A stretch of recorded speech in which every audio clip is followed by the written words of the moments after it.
Revelation chapter 8 and 9 frustrate me a little bit because I'm really not sure what to do with them. Tonight, I'm going to let you teach part of the class. That way, it's you making the mistakes and not me, because chapter 13 gets a little difficult. It does, definitely. There's some things I'd like to cover right quick. We haven't talked about this in several months. Let's go ahead and talk about it for a moment. What are the objectives of this class? The objectives of this class are not to figure out every single symbol, every single figurative language and get it exactly right. There is no way we are ever going to be able to do that. I don't know of anyone who can do that, actually. What our objectives are is to have some type of working knowledge of the book of Revelation so that we can speak intelligently to a premillennialist. The churches of Christ have historically not had a good response to premillennialism when it comes to the book of Revelation. That is sad. I wish it would change. But I think people get frustrated with this book. Like I was speaking to somebody a while ago. They said they get frustrated because they can't figure some things out. And I share that same frustration. By the same token, we can understand enough to have an intelligent conversation with somebody who is misrepresenting Revelation, such as the premillennialist. As long as we stay consistent with the book of Revelation itself, the entirety of the book, don't just pick one or two verses and try to run with those. Be consistent from chapter 1 all the way through chapter 22, and especially chapter 6 through 20. As well as being consistent with the historical record of the first century church and first century Rome. And be consistent with the rest of the Bible when it comes to doctrinal issues. We're going to be okay. Yes, sir. Let me bring this back here so you can talk to everybody.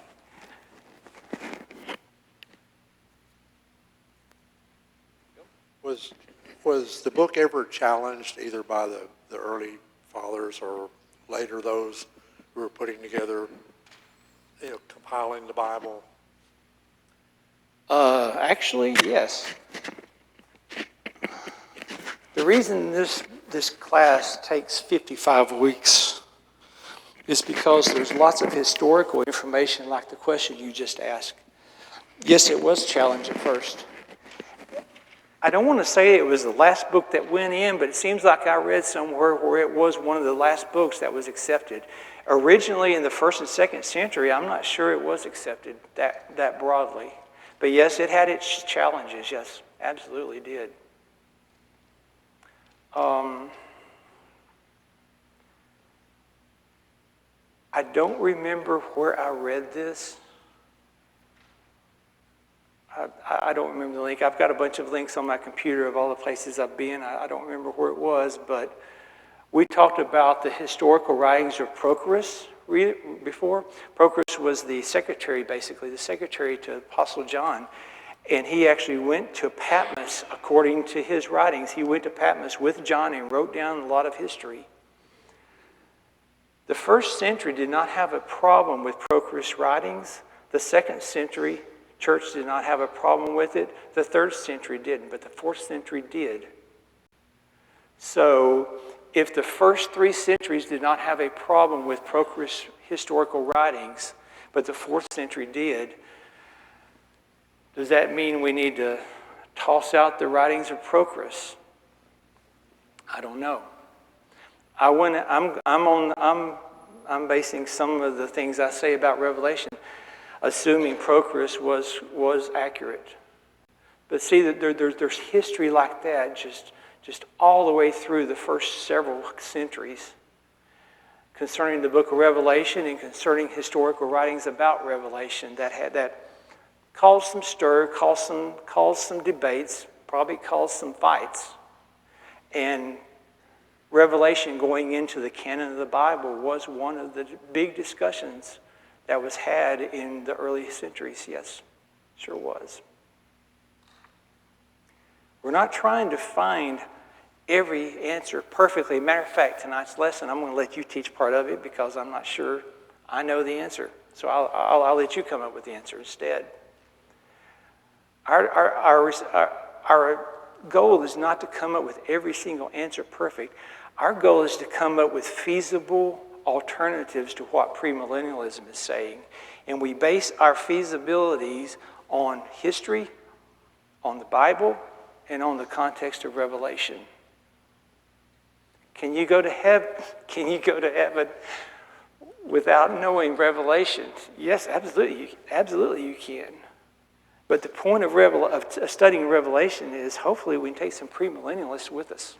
Hopefully we can change their minds, some of them's minds, so that they get on the right track. And yes, I know your question.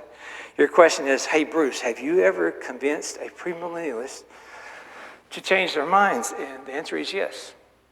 Have I ever failed? Yes, I have failed. I've failed and I've succeeded both. The best you can do is just learn by your failures and move on. But that is the objectives we have. We're not trying to get this perfect. We're trying to get something that is reasonable, that we can support with evidence, so that we can have an intelligent discussion with the premillennialists and hopefully change their mind. Any questions about that? Any comments? Does that make sense? Yes? No? Maybe? Okay. Yes, sir.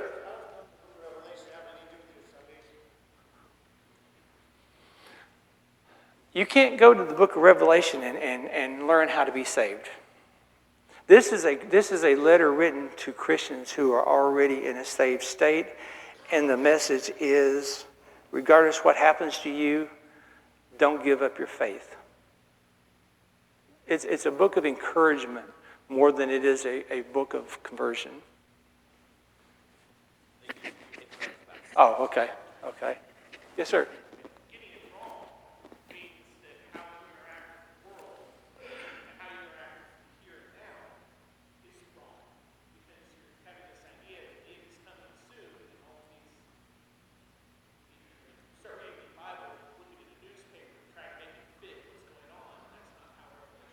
Yeah, Revelation was not meant to be retroactive, I call it.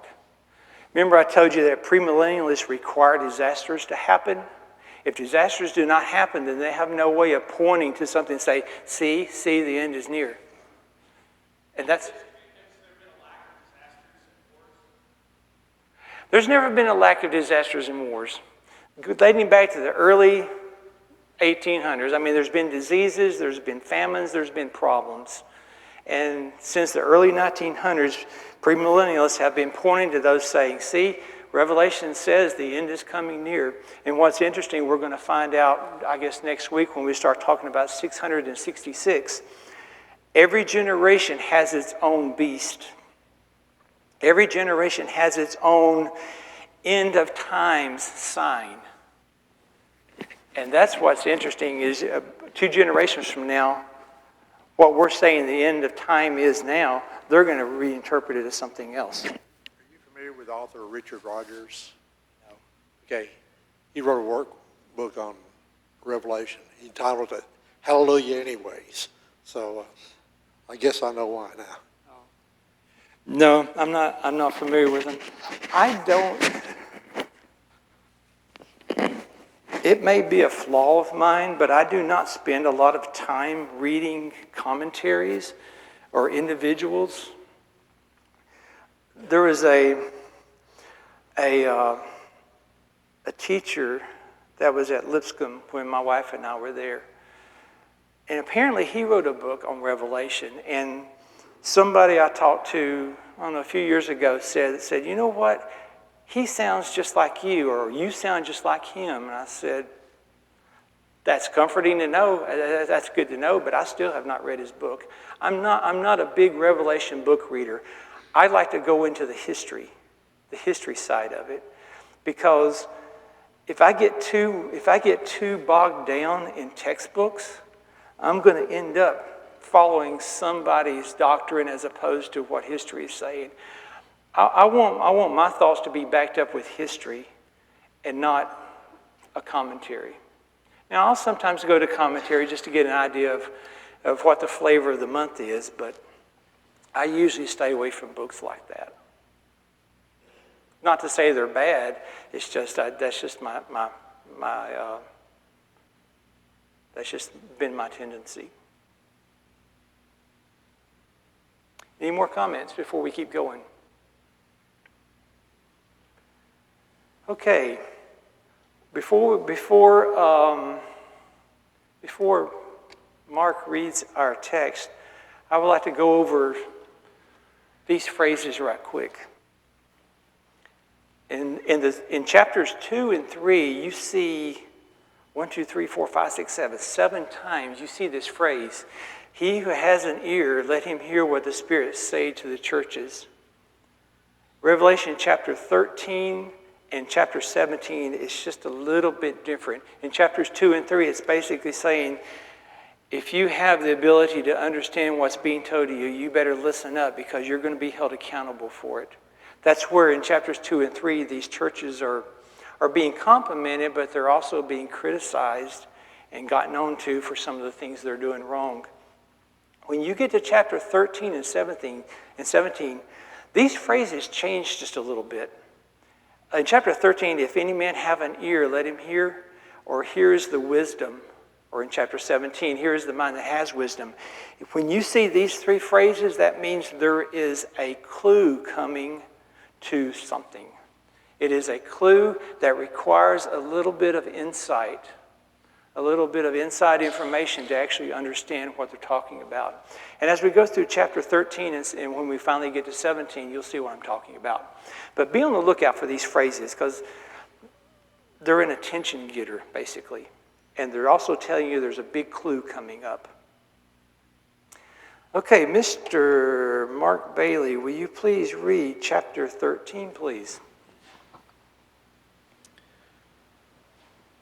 Then I stood on the sand of the sea, and I saw a beast rising up out of the sea, having 7 heads and 10 horns, and on his horns 10 crowns, and on his heads a blasphemous name.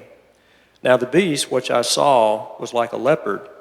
His feet were like the feet of a bear, and his mouth like the mouth of a lion. The dragon gave him his power, his throne, and great authority. And I saw one of his heads as if it had been mortally wounded, and his deadly wound was healed. And all the world marveled and followed the beast. So they worshiped the dragon who gave authority to the beast, and they worshiped the beast, saying, "Who is like the beast? Who was able to make war with him?" And he was given a mouth speaking great things and blasphemies, and he was given authority to continue for 42 months. Then he opened his mouth in blasphemy against God, to blaspheme his name, his tabernacle, and those who dwell in heaven.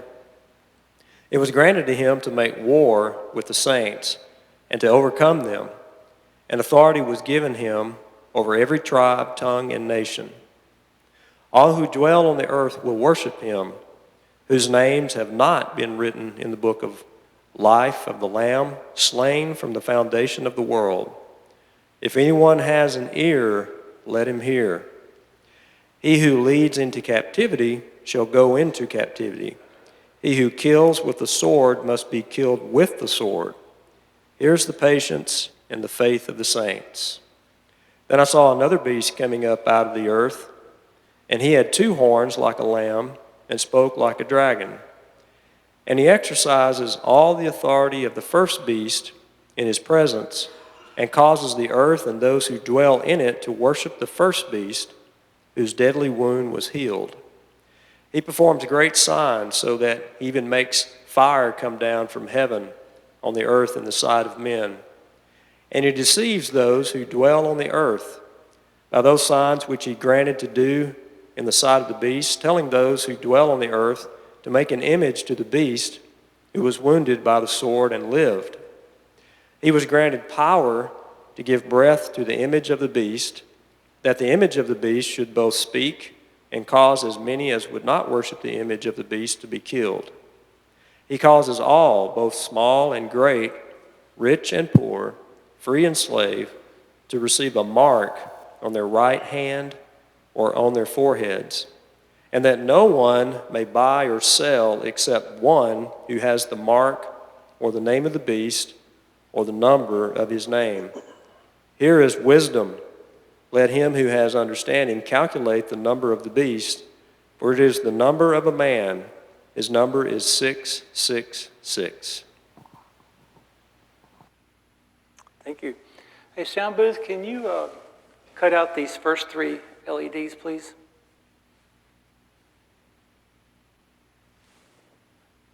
Kind of washes out the screen a little bit. So here are the topics. Thank you, appreciate that. Here are the topics in chapter 13.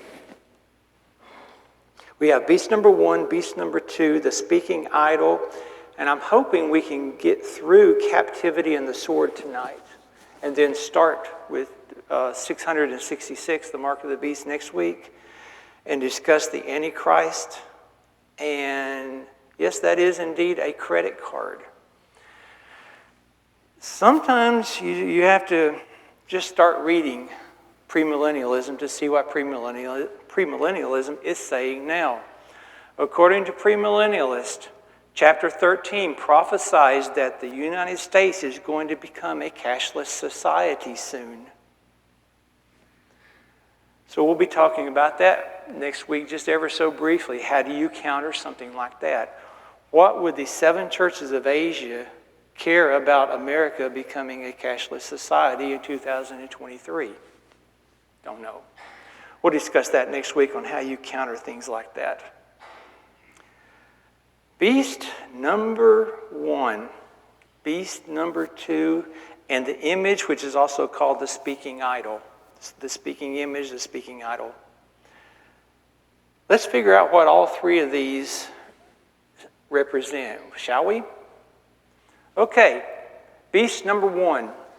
If you look through all the characteristics in chapter 13 concerning beast number 1, here are the characteristics of it. It has 7 heads, 10 horns, and 10 crowns. Now, we're at a little bit of a disadvantage in chapter 13 because we haven't reached chapter 17. Chapter 17 may tell us what the 7 heads represent, possibly. So forget the top line. We'll get to the 7 heads at a later date. We know from chapter 13 that the dragon gives the beast power, a world throne, and great authority. And of course, who's the dragon? We know that's Satan from chapter 12. It has 1 head wound, a fatal wound. In fact, in the ladies' in the ladies' painting here, you can just barely see it. It's right there. I don't know how easy that is to see his head, but there's actually what looks like blood there.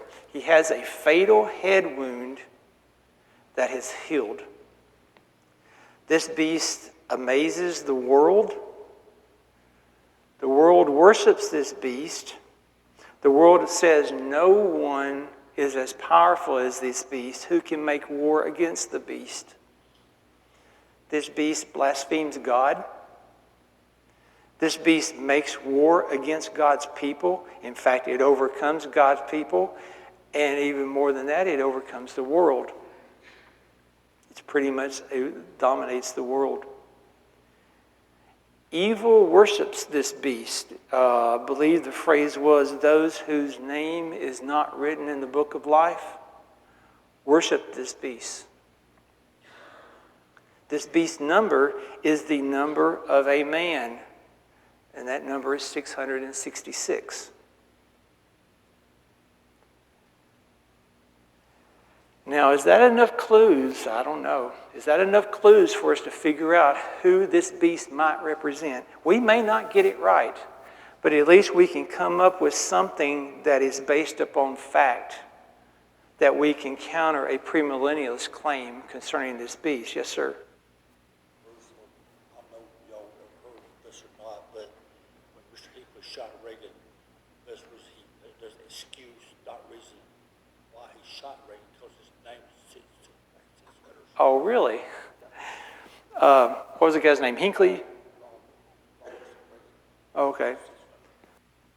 Ronald Reagan was, okay, yeah. Every generation, I mentioned before, has its 666, its mark of the beast. Political figures are very common as far as being called the beast. Yeah, and Ronald Reagan was indeed one of them, yes. But he said that one of the reasons Ronald Reagan was shot, the assassination attempt was made on his life, was because Ronald Reagan's name somehow adds up to 666.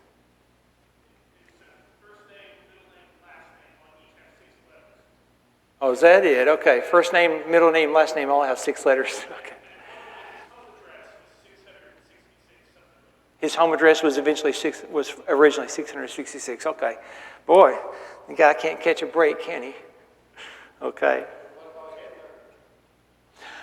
Hitler, Stalin, Marx, Peter the Great, Trump, Obama, Reagan. Trying to think of some others who are real, huh?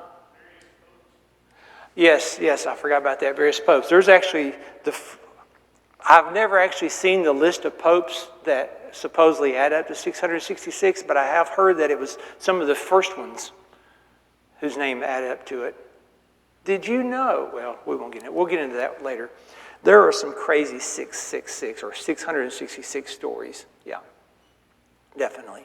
Okay, let's get back to the beast. Do we have enough clues here to come up with a reasonable explanation as to who this beast represents? Anybody want to give that a shot? As long as you stay consistent with these clues, it's consistent with history and consistent with the history of the first century church and consistent with Revelation, you're going to be okay.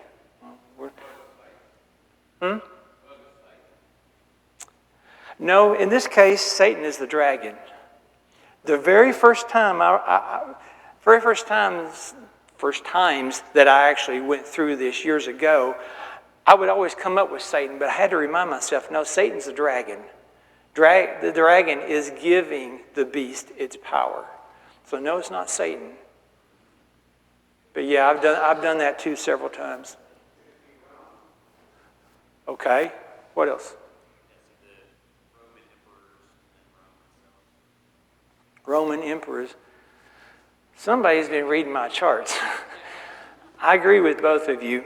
Let's go on to that chart. That's all I could come up with, and it agrees with what you two are saying.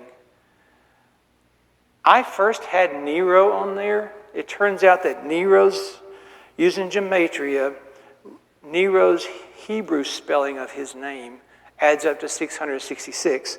Domitian's name, as it appears on Greek coins in the Greek language, that abbreviation on those coins will add up to 666 also. So initially I had Nero, and then I thought, well, let's put Nero and Domitian. And I thought, well, some of these characteristics, let's go back to the characteristics. Some of those characteristics actually match Rome better than it does Nero and Domitian. So I sort of hedged my bets a little bit, and I said Rome as led by the Caesars, kind of like what y'all did. See, that's not so hard, is it?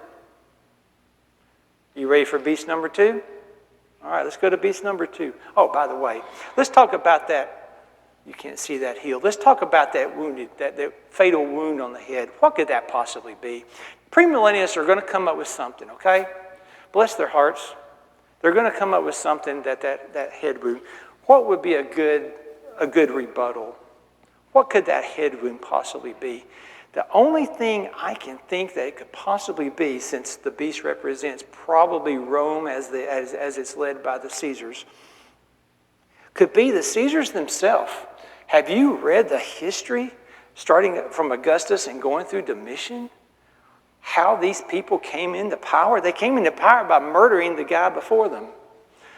Augustus used military power to kill all of his political enemies. Augustus, as you recall, he was the magistrate. He was kind of like a judge. He was sharing power with another guy.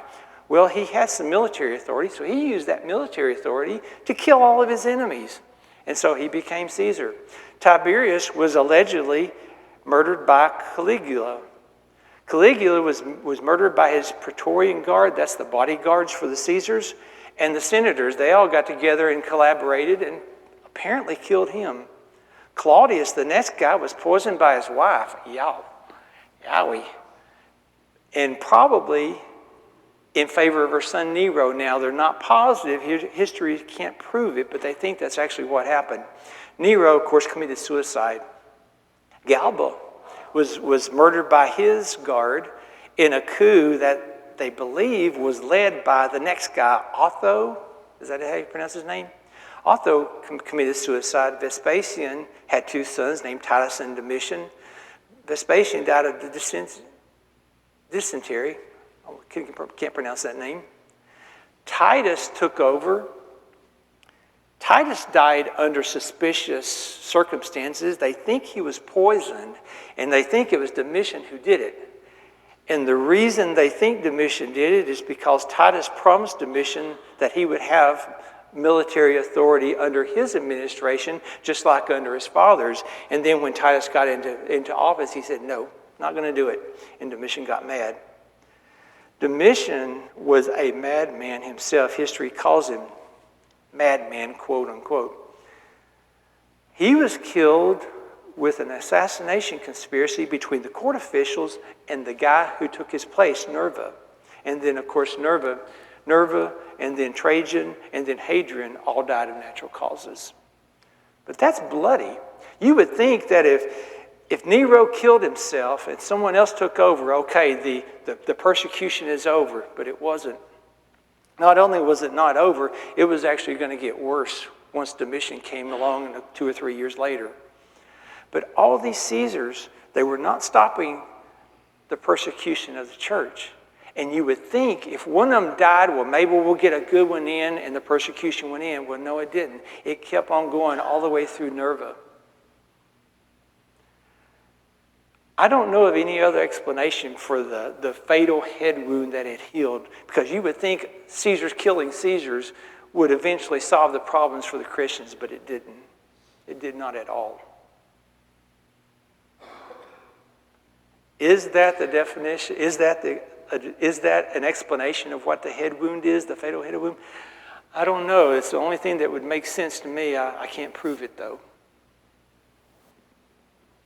Now, is that getting some of your brain cells thinking about that too? What are some of your ideas on that head wound? If a premillennialist came up to you and said that head wound was inflation, how would you counter that? Any ideas? Any more ideas than that? Tonight at home, you can stare at the ceiling for 7 hours like I do most nights. And think about this and try to reason, try to come up with some explanation that fits in Revelation and fits history. And personally, that's the only thing I can think of. But you see how this works. You may not get it perfect, but it is a feasible explanation that can counter something a premillennialist would claim. Okay, let's go to beast number 2. Here are the characteristics that chapter 13 tells us about beast number 2. He has 2 horns. Usually horns, all throughout the Bible, usually stands for power. He spoke like the dragon. This beast had the same power as beast number 1. This beast number 2 serves beast number 1. Let's circle that. That's important. Beast number 2 serves beast number 1. The world is in awe of beast number 2. Beast number 2 created an image to be worshipped. That image was an image of beast number 1. Revelation 13 says that beast number 2 gave life, quote unquote, to that image, to that idol. Beast number 2, enforced emperor worship. Receiving the mark is equivalent to receiving a certificate. If you bowed the knee to Caesar, you actually received a certificate. And if the Roman government came knocking on your door and you could not produce that certificate, you were given the opportunity to bow your knee again, and if you didn't, you were in trouble. Beast number 2 made sure that you cannot buy or sell without that certificate. We've already talked about this briefly. If you look back at history, the Roman government, they couldn't look in every nook and cranny for every Christian there is, so they tried to persecute also by proxy. They said if a Christian owned a business and you did business with that business, Rome would come after you too. And if you were a business who did business with a customer who was a Christian and Rome found out, they would boycott your business and go after you as well. So it wasn't just Rome going after Christians, they were persecuting them by proxy as well. Beast number 2 murdered the non-kneelers, the non-worshipers. And beast number 2 had so much power that chapter 13 describes it in supernatural ways. It's like the beast 2 had supernatural powers. That's how powerful it was. Now, based upon what you know about the first century history of the church in Rome, who do you think beast number 2 may represent? There's no right or wrong answer. Who do you think that might represent?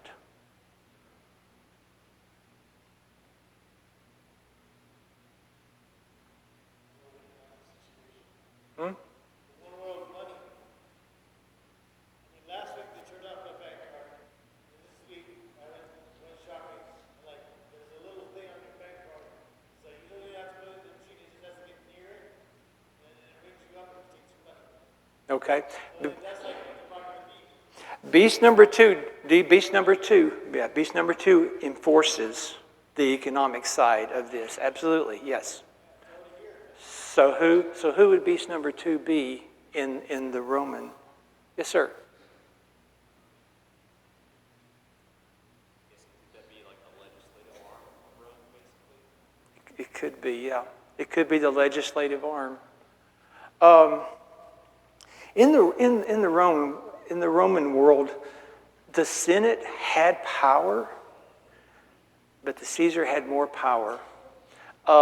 When Augusta came, I believe it was Augustus, when he came to power, he actually murdered like 200 members of the Senate.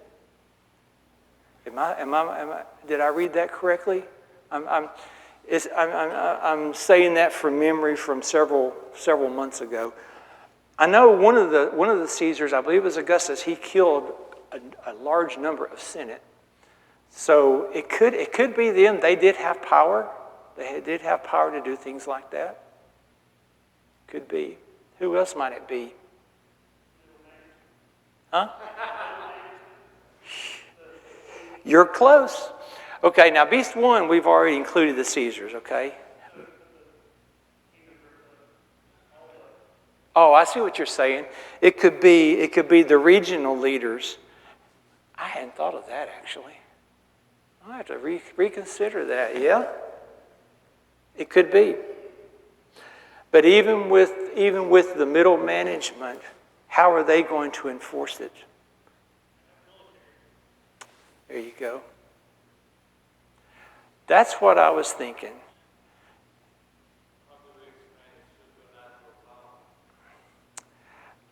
The only way I can explain this supernatural power, that really hung me up for a long time too. I finally came to the conclusion that the Roman military, all these regional middle management types, their power and their military is basically taking over the world. I don't know if you've ever, ever heard this before. I heard this when I was growing up. I don't hear it so much anymore. Back in the hellfire and damnation preaching days, some of you know what I'm talking about. I can remember hearing members when I was young. I remember hearing members saying, "Boy, that preacher really brought down fire from heaven today, didn't he?" Well, did he really bring down fire from heaven? No. It's just an expression.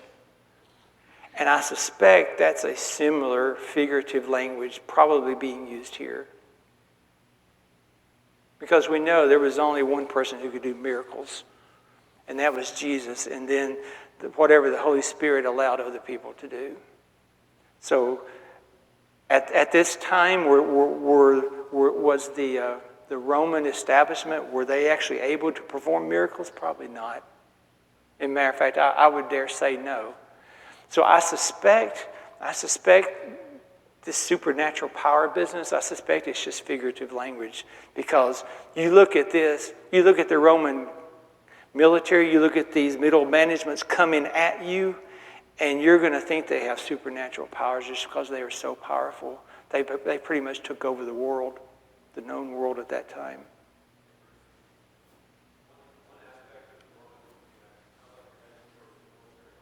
Speak a little bit louder, I'm deaf.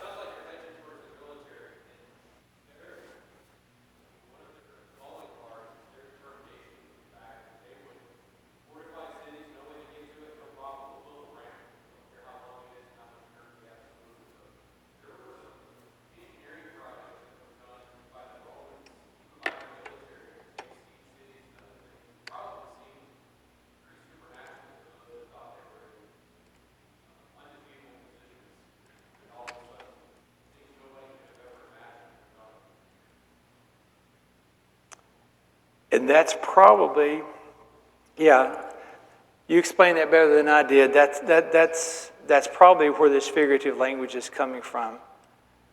See, I am your typical engineer. I'm always changing things. There we go. How's that? Is that better? That gets your middle management in there. I kind of like that idea. It's not just the military, it's the people who are in charge of them and managing them. Yes, Tom? Oh, okay. Does that sound reasonable? Now, is that correct? We're not sure. But it is reasonable, and it is backed up with evidence. Let me get this over here so that you can talk to everybody here. I could be wrong, but I think I remember reading a lot of the ancient world, banks weren't around, and a lot of wealth collection was done in temples. For religious leaders and the money changing going on with people coming into temples, they'd have a lot of financial power. And it seems like that could be possibly where a lot of the persecution and the power to direct, military could be coming from the religious leaders. Yes. You may have not only military leaders, but religious leaders. Rome had its own set of gods. And the Christians, they knew they were not supposed to worship them. Their own set of gods included the Caesars. So yeah, there could have been some religious pressure coming there too. That's true. I hadn't thought of that either. That's true. Y'all are doing well. We have about 5 minutes left. Let's go ahead and get this speaking idol done. Speaking idol is real short. The speaking idol honors the first beast. The second beast gave it life, quote unquote, to the image.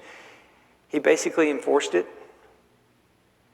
This speaking idol ordered the people to do two things. Number one, to worship beast number one, and to be killed if they refused.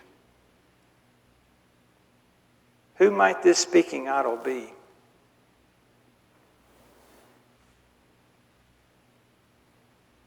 Now, premillennialists are going to come up with something, who knows?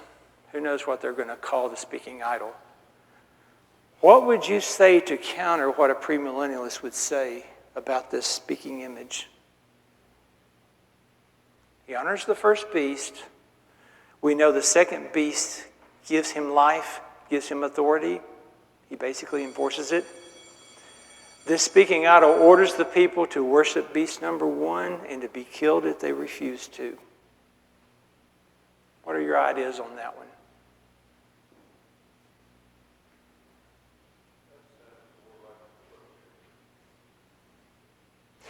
Well, beast 2 gives the authority to this idol.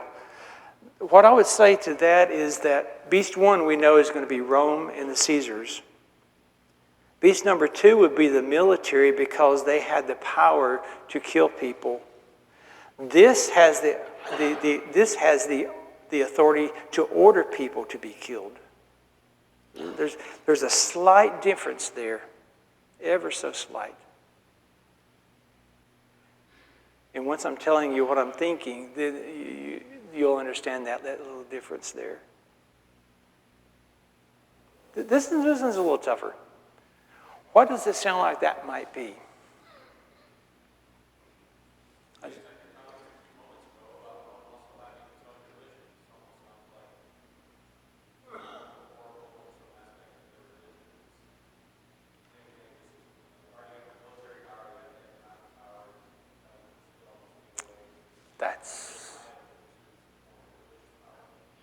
It could be. It could be. What I had in mind is very close to what you're saying. Let me go ahead and show you what I said, what I'm thinking. It is the law to actually worship the Caesar. Caesar puts it in law. The military backs it up. That could be on the religious side as well, though, because like was mentioned over here, there could be some religious pressure brought to bear as well. So yes, that could be. I need to update my charts again. Thank you. Appreciate that. There could have been some religious pressure brought to bear. There could have been some religious persecution as well, because they clearly were not worshiping the Caesars, and clearly they were not worshiping these Roman gods. So all that we've talked about tonight for the beast, the 2 beasts and the image, I don't know if that's right or not. I don't think anybody knows if it's right, but it is reasonable based upon evidence and history. Would you agree with that? I think it's reasonable. Of course, you can't definitely say, absolutely, that's Rome led by the Caesars, that's definitely the military, that's definitely the law or the religious laws of the time. But it is based upon history, it is based upon fact, and it is logical. So see, you don't have to be perfect with Revelation in order to have a response to premillennialism. You just have to be able to back up what you say with evidence. Yes, sir? I was wondering, okay, the beast number 2 appeared to have the ability to do supernatural wonders. Yeah. So what's the definition of supernatural wonders? Okay, yeah, we talked about it just a second ago, actually. If you saw these middle managements coming at you with the military, these regional leaders, and they take over the world, it would look to me like they had supernatural powers. So I figured I suspect that the supernatural powers is figurative language. Just like back in the old days, you would say the preacher really brought down hellfire and damnation from the sky today.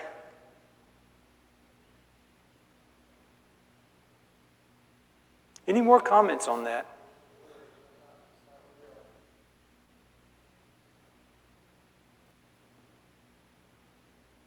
I'm sorry. So what you're saying is it's just words, it's not real. It's figurative language. You've got, I wasn't able to cover this in the introduction, but you have figurative language and you have symbols in Revelation. Sometimes the symbols are like beast 1, beast 2, the image. But you have figurative language like supernatural. Saying that something has supernatural powers, well, it doesn't really. It just, that's what it looks like to the people who are subject to them. Clearly, Rome did not have supernatural powers. They were just so powerful, it looked like they did. Is that a reasonable explanation? Yes, sir. Okay.